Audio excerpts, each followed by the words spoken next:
Marcel Legault, bonjour. Vous aurez 100 ans en l'an 2000. J'y arrive.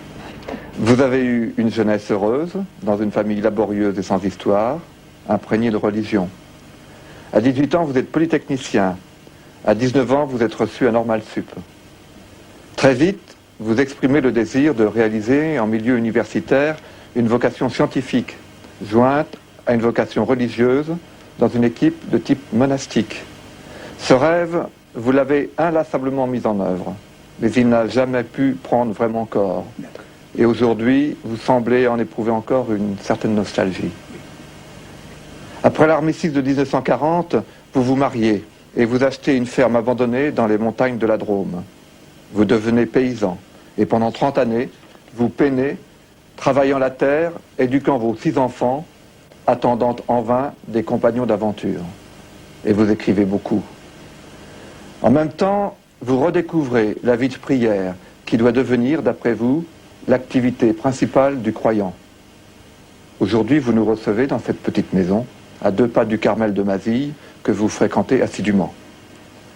Ici et ailleurs, vous continuez à accueillir ou à visiter les innombrables personnes et groupes qui veulent bénéficier de votre parole après s'être nourris de vos livres.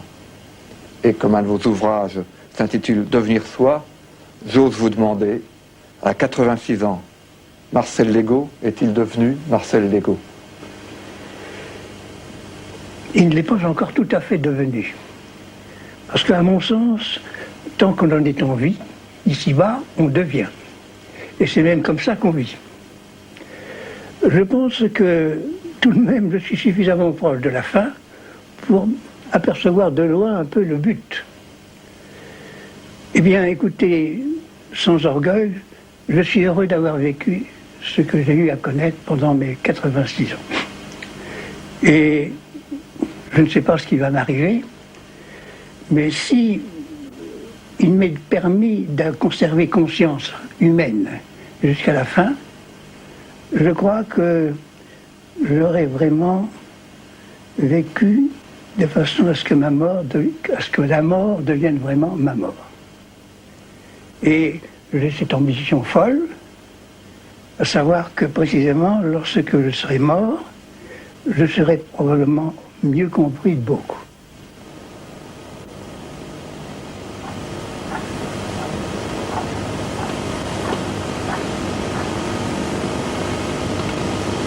On devient soi, malgré soi, ou il faut vouloir être soi? On ne devient pas soi malgré soi. On ne le devient pas non plus parce qu'on l'a voulu. Mais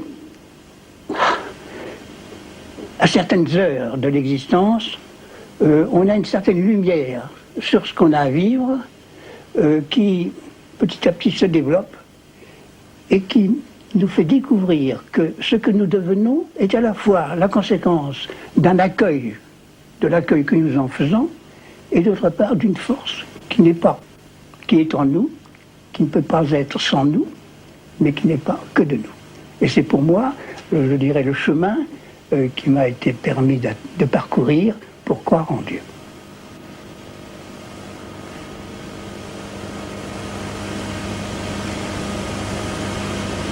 Comment vous avez vécu cet échec répété de la création d'une communauté de scientifiques avec vous pour chercher l'essentiel?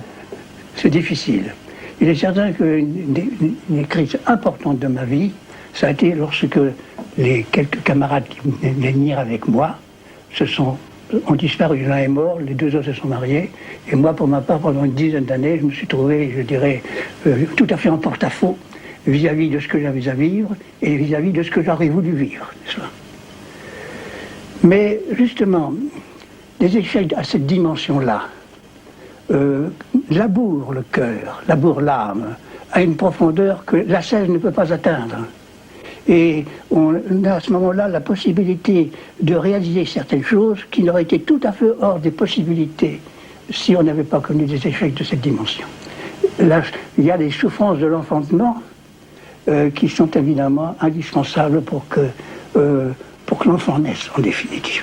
Quand est-ce qu'on est amené donc à nommer ce qui ne vient pas de nous, à nommer Dieu, à faire que de ce mot quelque chose qui ne soit pas du tout venant. Mais le simple fait que pour moi, ce qui n'est pas que de moi, eh bien, comme je le vis profondément, ce n'est pas du tout venant. Ce que je vis profondément et qui n'est pas que de moi, tout en ne pouvant être pas sans moi, je dirais, par définition, vocabulaire, c'est de Dieu. Mais je ne connais absolument rien de Dieu. Je sais simplement qu'il y a en moi quelque chose qui monte, qui ne peut pas être sans moi, mais qui n'est pas que de moi. C'est une trace, un parfum. C'est une trace, un chemin dont on ne voit pas l'issue, n'est-ce pas? Et qui, par certains côtés, se découvre toujours nouveau à mesure qu'on le parcourt, qu'on avance plus loin, n'est-ce pas? La fidélité, c'est quelque chose qui vous apporte beaucoup. La fidélité dans la mesure où c'est quelque chose qui est enraciné dans ce que je suis et qui trouve sa puissance dans le fait que si je ne corresponds pas à ma fidélité, je me renonce. N'est-ce pas? Cette fidélité-là est, je crois, tout à fait capitale. Et c'est précisément dans la mesure où elle existe que l'on peut se dire fidèle à Dieu, parce que précisément, grâce à cette fidélité, on peut mettre en exercice des potentialités secrètes qui sont en nous, que nous ne connaissons pas, mais qui